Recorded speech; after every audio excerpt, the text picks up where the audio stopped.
1 Corinthians 14:34, the Right. women should keep silence in churches, for they are not permitted to speak, but should be subordinate, as even the law says. Yep. Can you touch on your opinion on if women should be allowed to speak in churches or Yeah, not? it's real simple.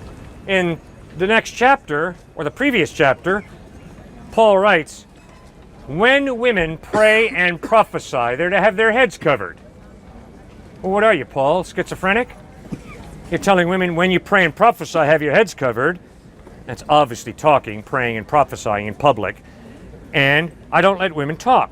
Now, you got to read in context. You don't rip one line out and say that's the point of the author.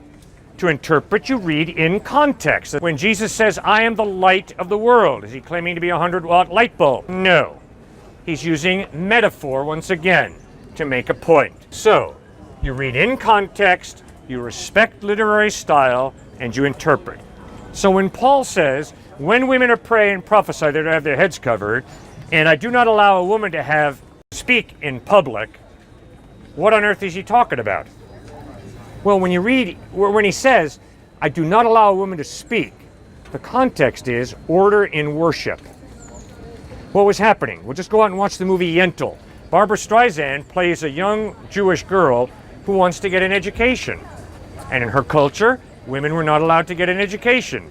So she has to disguise herself as a male in order to go to school. So what happens? The gospel of Jesus Christ comes in, women are just as valuable as men, and the women go nuts. They abuse their new freedom.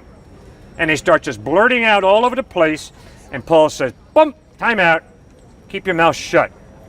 Go out and get an education, learn like Priscilla has,